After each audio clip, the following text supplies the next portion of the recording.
This video is going to cover writing the equations of circles. And there are two forms we're going to look at, the standard form and the parametric form. Neither are better than each other. Usually it's easier to write the equation in the standard form.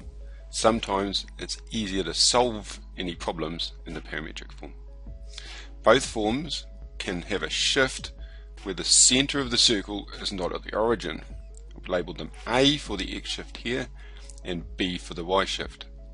Note that for the standard form the shift is negative, and for the parametric form the shift is positive. So there's our circle, and when we write the equation, what we need more than anything else is the center, because that gives us our A and B straight off and makes it very easy to calculate the radius from that.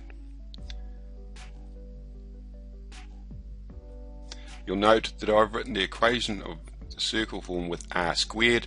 That makes it a lot harder to accidentally get the radius wrong.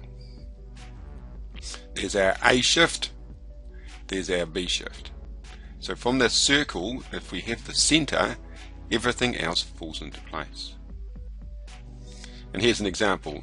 In this case, we've got a point that is on the circle and we're given the center.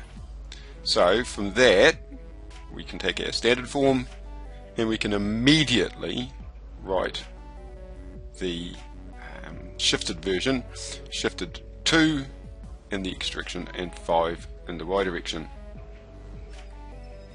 And we can calculate the radius using Pythagoras, which in this case turns out to be a beautiful 5, and allows us to write the form of the equation: x minus the shift of the center plus y minus the shift of the center is the radius squared. In a simple case like that, you can write straight to the parametric form because we have our two shifts and we have our radius. However, most questions aren't going to be that easy. For example, we could have 3 points on the circumference of the circle with no indication at all how or where the center is. In that case, we need the center. How are we going to find it? In the long run, there's only one way, and that is to find the equations of the lines linking the points, find their perpendicular bisectors, and find where they cross, because that is the center of the circle. Do that again. We take our points, we find our lines, and their perpendicular bisectors meet at the center of the circle.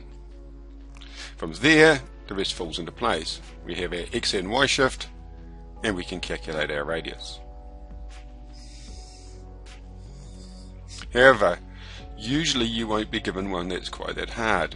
Normally you'll be given some information that allows you to avoid some of the steps. For example, if you're given these 3 points and you find that the line that connects the top two is horizontal, then its perpendicular bisector is an x equals something line, which means that you know the X shift straight away. I'll take an example of that. We'll take these points here. The red line is x is equal to 4 because it's halfway between the 1 and the 7 of 1, 9 and 7, 9.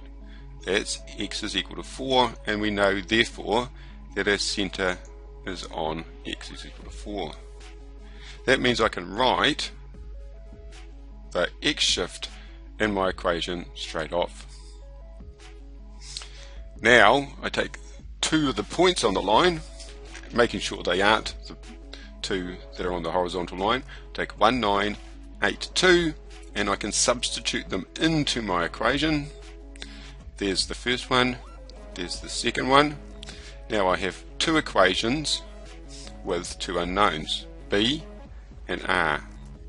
So what I've done is I've taken a known X value and a known Y value and substituted it into the equation that I've worked out. But the r squared here is the same as the r squared there, because the radius is the same for the whole circle.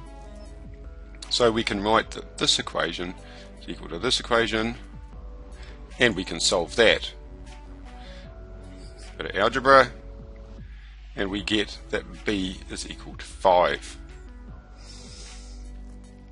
Now we're going to take that b and put it back into our original equation. Our centre of 4, 5 means that that is now the equation of our circle, and we just have to calculate r.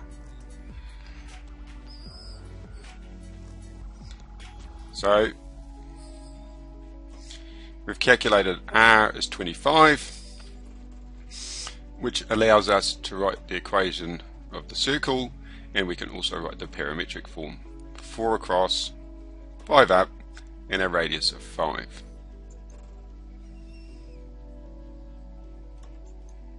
So that's how we find the equation of a circle. We find the centre, and then from the centre we use one of the points to find the radius, and we stick our values into one or both of the forms of the equation.